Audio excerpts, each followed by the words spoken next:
Les ministres des pays contributeurs de la MINUSMA sont depuis ce matin en réunion à Niamey. L'objectif de la rencontre est de trouver des pistes de solutions aux attaques terroristes qui visent de plus en plus des pays de la sous-région. À Maradi, le ministre des Postes et de l'économie numérique vient de conclure sa mission d'évaluation de la campagne agro-silvo-pastorale dans la dite région. Les Échos dans ce journal.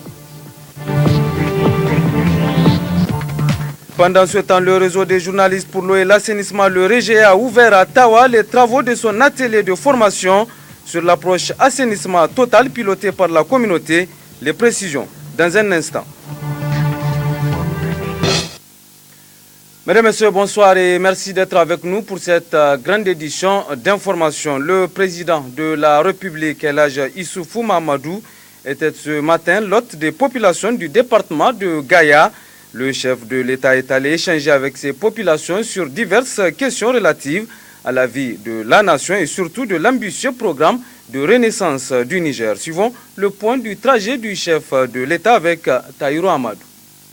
Le président de la République est accompagné dans sa mission par le ministre de l'Intérieur, celui de la Justice, du ministre de l'Énergie, celui de la Jeunesse et du Sport, du ministre de la Communication, du ministre d'État à la présidence Abouba Al-Badi, le ministre de l'Urbanisme, le président du CESOC et le représentant du corps diplomatique font également partie de la délégation. La délégation présidentielle a été accueillie chaleureusement par les habitants du village de Kodo, situé à 110 km de Dosso, la population de Birningaure et de Saïtagui, puis de la ville de Dosso. C'est dans la ville de Dosso qui abritera la fête du 18 décembre. Le président de la République a visité les sites de construction des les festivaliers. C'est ainsi que l'arène de lutte traditionnelle, le stade régional, le gouvernorat ont reçu la visite du président. Selon toujours nos envoyés spéciaux, la délégation présidentielle est rendue sur le tronçon Bela-Gaya en construction avant de se rendre à Gaya, la capitale du Dandi, où la population lui a réservé un accueil de grand jour. Important carrefour d'échange, la région de Dosso compte plus de 2 millions d'âmes avec une superficie estimée à 33 844 km². Depuis le lancement des travaux de la fête du 18 décembre 2014, couplé à ceux du programme Dosso Soga, la région est en chantier. En effet, d'importantes réalisations ont été effectuées. Située dans la partie du sud du Niger, Dosso a joué un grand rôle dans le développement du pays. Suivons donc à la découverte de cette partie du Niger dans ce commentaire signé Rachida Altine. La région de Dosso a une superficie de 33 844 km², soit 2,7% de la superficie du Niger. Elle compte plus de 2 millions d'habitants. La région est subdivisée en 8 départements: Birni, Djoundjou, Dosso, Douti, Falmey, Gaya, Loga, Tibiri, Dosso. Sur le plan historique, la dynastie de Dosso fut fondée par Boukar. Plusieurs chefs de province se sont succédés. Dosso est érigé en sultanat depuis quelques années. Dosso a connu de célèbres hommes et femmes qui ont lutté contre la colonisation. Il s'agit de Sarauni Amongou et de Alpha Sebou, le marabout aveugle de Kopchik-Tanda. Sur le plan économique, c'est un important carrefour d'échange. Dosso est la principale porte d'entrée des convois et marchandises venant des ports du Bénin, du Togo, du Ghana, de la Côte d'Ivoire et du Nigeria voisin. Sur le plan de la santé, Dosso dispose d'un important hôpital régional qui a été rénové et doté de matériaux médicaux modernes. Au point de vue éducation, Dosso a l'un des taux de scolarisation les plus élevés du Niger. La région est une pépinière de hauts cadres de l'administration et de l'armée. On a dénombré un président de la République, un chef d'État, un ancien vice-président de l'Assemblée nationale. Actuellement, la région dispose de nombreux ministres, directeurs généraux, universitaires, un chef d'état-major général de l'armée, plusieurs officiers supérieurs dans les forces armées nationales. Le premier Nigérien titulaire du bac première partie fut l'honorable Issoufou Seydou Jarmakoy. Il a été pendant longtemps secrétaire général adjoint de l'ONU, chef de province et premier président du PPN-RDA. L'actuel sultan Jarmakoy Seydou Maïdanda est un docteur pharmacien. Il est à l'origine de la création des pharmacies populaires au Niger. Sur le plan agricole, Gaya demeure l'un des greniers du Niger. Avec l'arrivée de Géocoton, Dosso sera sans doute le premier producteur de coton au Niger. Sur le plan culturel et religieux, Kyoto a fait rayonner l'islam au Niger et dans la sous-région. Le Baoura de Magaji est mondialement connu dans le domaine de l'animisme. Le fameux ballet de Gaya a raflé de nombreux prix au cours des différentes rencontres culturelles. En perspective, on peut affirmer sans se tromper que la cité des Jarmakoy sera un des poumons économiques du Niger avec l'arrivée du train, le port sec et la finition de la route Bela-Gaya.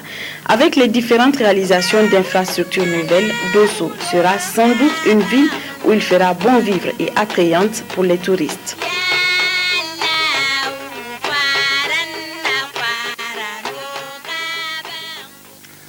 Suite de ce journal, début ce matin au palais des congrès de Niamey, des travaux de la réunion des ministres des pays contributeurs de la MINUSMA. C'est le ministre nigérien en charge des affaires étrangères, Bazoum Mohamed, qui a présidé cette rencontre dont l'objectif est de trouver des pistes de solutions aux attaques terroristes dont sont victimes les pays de la sous-région. Alimatou Abdou. L'ensemble des ministres des Affaires étrangères et de la Défense des pays contributeurs de la MINUSMA ont répondu présents à cette importante réunion qui s'inscrit dans le cadre de la consultation du Conseil de sécurité. Une réunion qui intervient dans un contexte où les pays de la sous-région sont confrontés à une recrudescence des attaques terroristes. Cette rencontre vise ainsi plusieurs objectifs. Identifier les voies et moyens aux fins de permettre la mise en œuvre pleine et entière du mandat de la MINUSMA, tout en conjuguant la protection des civils et celle de la force à la lumière, bien entendu, des récents développements observés sur le terrain. Initialement conçu afin de créer les conditions propices à un arrêt des hostilités pour laisser place aux différentes parties prenantes au conflit, de résoudre leurs différends de manière à ramener une paix durable. Le ministre des Affaires étrangères malien, dans son discours, se dit réjoui de la tenue de la réunion de Niamey. Il a par ailleurs indiqué que cette réunion constitue une amorce de solutions pour mettre fin aux attaques terroristes auxquelles font face les pays de la MINUSMA. Dans son discours d'ouverture, le ministre des Affaires étrangères du Niger se réjouit des avancées significatives enregistrées sur le terrain. Bazoum Mohamed a cependant souligné que beaucoup reste à faire pour relever les défis. Depuis lors, le contexte a changé et la MINUSMA s'est retrouvée dans une situation inconfortable parce qu'elle est non seulement dans l'incapacité d'assurer son mandat de façon de maintien de la paix, car à la vérité, il n'y a plus de paix à maintenir, mais elle ne dispose pas non plus de moyens nécessaires pour faire face aux groupes terroristes. La MINUSMA ne dispose toujours pas des effectifs souhaités et n'a pas de force de réaction rapide. Elle manque aussi d'équipements, notamment les engins blindés, les hélicoptères et les drones, qui lui auraient permis d'accomplir son mandat de protection des civils et de lutte contre les groupes armés. La MINUSMA est devenue au fil du temps une force cantonnée dans ces camps qui eux-mêmes ne la mettent plus en sécurité face aux attaques terroristes parce que mal protégés. Ces soldats, dont les conditions de vie sont précaires, ne sont plus toujours très motivés. Nous allons nous atteler au cours de cette séance à identifier les forces et les faiblesses du dispositif sécuritaire actuel en vue de donner à la MINUSMA sa robustesse et la rendre apte à prendre en charge les nouveaux défis sécuritaires et accompagner le processus de retour à la paix au Mali. Je voudrais à cet effet lancer un appel à toutes les parties prenantes au dialogue intermalien pour qu'elles s'investissent en vue de la signature rapide d'un accord de paix, seul gage pour une solution durable. Les conclusions et les recommandations qui sortiront de cette réunion vont sans doute permettre à la MINUSMA de relever les défis et trouver des pistes appropriées pour mettre fin aux attaques terroristes dans la sous-région. Sur un tout autre plan, la haute autorité à la lutte contre la corruption et les infractions assimilées, Alcia, a organisé hier dans les jardins du ministère des Affaires étrangères une cérémonie en l'honneur du coordinateur national sortant du programme d'action communautaire PAC 3. Il s'agit à travers cette cérémonie de récompenser le dynamisme et la bonne gestion de celui-ci au profit des collectivités. Le compte-rendu de Ima Seïb. À travers cette cérémonie, la haute autorité de lutte contre la corruption et les infractions assimilées, Alcia, a officiellement procédé à la remise de distinction au coordonnateur sortant du programme d'action communautaire PAC 3 pour la qualité et la transparence dont il a fait montre lors de sa gestion. Le président de la Alcia, lors de cette cérémonie, a exhorté les uns et les autres à cultiver davantage la bonne gouvernance. La particularité réside ici dans le fait que les ressources financières mises à la disposition des communes destinées à la mise en œuvre du programme de l'initiative 3N, les Nigériens nourrissent les Nigériens, sont gérées directement par les communautés à travers des comptes ouverts en leur nom dans des institutions financières. Ces actes de transparence et de responsabilisation des communes à la base, conduits par l'équipe du projet sous la coordination de M. Massaoudou Amadou Souley, méritent d'être encouragés. C'est pourquoi la Alcia a initié cette cérémonie pour officiellement décerner une distinction au coordinateur sortant du programme d'action communautaire.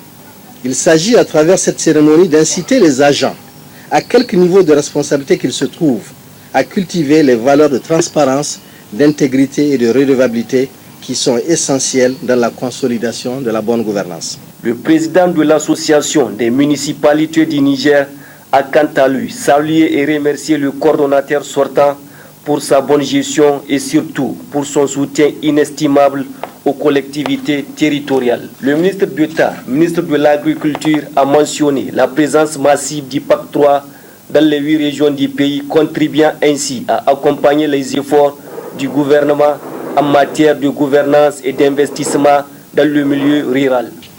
La mise en œuvre du PAC 3 a été effective depuis mars 2014 avec le recrutement du personnel clé et des autres membres de l'équipe du projet. Depuis lors, cette équipe, sous l'impulsion du coordonnateur, s'est investie à rendre opérationnel le fonds d'investissement local, fonds qui devrait permettre aux 125 communes bénéficiaires de réaliser les investissements structurants, particulièrement les infrastructures entrant dans le cadre de la composante 1 du plan d'accélération de l'initiative 3N, la maison du paysan. L'équipe du projet a bien su opérationnaliser ce fonds en toute transparence dans les 125 communes bénéficiaires. Très ému de cette distinction faite à son égard, le coordonnateur sortant du PAC 3 a rassuré le président de la Alcia et celui de l'Association des municipalités du Niger quant à son engagement à œuvrer davantage pour une gestion transparente. J'aimerais vous dire merci pour ces témoignages qui viennent honorer notre engagement à poursuivre la mission pour laquelle nous nous sommes retrouvés au programme d'action communautaire, à savoir celle d'accompagner les communautés rurales. Monsieur le Président de la Alcia, soyez rassurés que cette distinction qui a été faite au programme d'action communautaire contribuera sans nul doute à nous galvaniser davantage afin que nous puissions mieux nous acquitter de la tâche pour laquelle nous avons été investis, à savoir, comme je l'ai dit tantôt, l'accompagnement des communautés, les communautés pour lesquelles les plus hautes autorités ont négocié et mis en œuvre le programme d'action communautaire. Cette initiative de la haute autorité de lutte contre la corruption et les infractions assimilées Alcia est à encourager car elle va inciter les différents acteurs à cultiver la bonne gouvernance. Direction Maradi, où l'association de lutte contre la corruption, section Transparency International, organise depuis ce matin un atelier dit de plaidoyer sur la lutte contre les faux diplômes. Retrouvons la correspondance RTD Maradi de Alzouma Seni Soumaïla. La lutte contre les faux diplômes pour une éducation de qualité au Niger, c'est la thématique centrale de cet atelier organisé à Maradi par l'Association nigérienne de lutte contre la corruption, section Transparency International, via son projet d'appui à la lutte contre la corruption et la promotion de la bonne gouvernance financé par le gouvernement américain. C'est donc un plaidoyer que l'association poursuit auprès de vous, responsables du système éducatif, pour que des décisions soient prises de manière vigoureuse et durable afin d'arrêter, peut-être une fois pour toutes, la pratique des faux diplômes qui ternit l'image de l'école et la ruine dans ses fondements. Le secteur éducatif est un secteur stratégique dans les activités de l'ANLC, section de Transparency International. Nous devons donc nous mobiliser tous contre ces pratiques totalement condamnables qui dégradent l'image de l'enseignant modèle, intègre, juste, honnête, qui a la vocation, le sens du travail bien fait et de la dignité humaine. L'école est le lieu où on inculque les valeurs positives, le lieu où on forme des adultes de demain, des chefs de famille de demain, des responsables administratifs et politiques de demain. Une rencontre entre acteurs de l'éducation axée sur le bilan et les perspectives de la campagne de plaidoyer contre les faux diplômes qui passera en revue toutes les préoccupations en vue d'assainir le système éducatif nigérien. Cette pratique de recours aux faux diplômes nuit fortement à la crédibilité intérieure et extérieure du système éducatif nigérien. Le présent atelier qui réunit les acteurs du système éducatif de notre pays sera l'occasion de passer en revue cette préoccupation afin d'aboutir à des recommandations pertinentes pour sortir l'école nigérienne des sentiers battus. Avec cet atelier de plaidoyer, l'association nigérienne de lutte contre la corruption, section Transparency International, poursuit sa logique de continuité dans ses actions de lutte contre les faux diplômes. Fin à Maradi de la mission d'évaluation de la campagne agricole conduite par le ministre des Postes et de l'économie numérique dans la dite région. Une tournée d'évaluation conclue par une réunion de synthèse. Écoutons là-dessus les explications du ministre Abdoumaï. Nous avons échangé et mieux expliqué aux principaux acteurs la vision du président de la République sur l'initiative 3N, les Nigériennes, qui est actuellement dans la phase de mise en œuvre de son plan d'accélération, notamment la composante relative à la plateforme des services intégrés ou maisons du paysan. De façon plus spécifique, au cours de ces déplacements, nous avons visité des réalisations de promoteurs privés entrant dans le cadre de l'initiative 3N. Relativement à la question de sécurité, nous avons porté à la connaissance de la population que depuis la crise libyenne, la région du Sahel est en proie à une insécurité croissante, exacerbée par la guerre au Mali, ainsi que certaines activités terroristes dans un pays de la sous-région. Au cours de nos interventions, nous avons rappelé le devoir régalien de l'État, celui d'assurer la protection des personnes et des biens, et saluer la bravoure, le professionnalisme et le sens de l'honneur avec lesquels nos vaillantes forces de défense et de sécurité s'acquittent de leur mission. Dans le plaidoyer en faveur de la paix et de la sécurité, nous avons mis en relief le lien entre la paix, la sécurité et le développement d'un pays, car sans paix et la sécurité, aucun développement n'est possible. Ce message de paix et de sécurité que nous avons porté, qui consiste à prévenir d'abord, a été bien perçu et compris par les populations, car celles-ci se sont engagées à faire désormais de la paix et de la sécurité leur cheval de bataille. Mesdames et messieurs, il me plaît de porter à votre connaissance que nous avons recueilli les préoccupations et les doléances des populations que je m'engage à transmettre au gouvernement en vue de leur trouver des solutions définitives et durables. Mesdames et messieurs, au terme de notre mission dans la région de Maradi, nous avons constaté que l'initiative 3N est devenue désormais une réalité. En effet, partout où la mission est passée, le constat est le même. La population a exprimé sa profonde gratitude et sa reconnaissance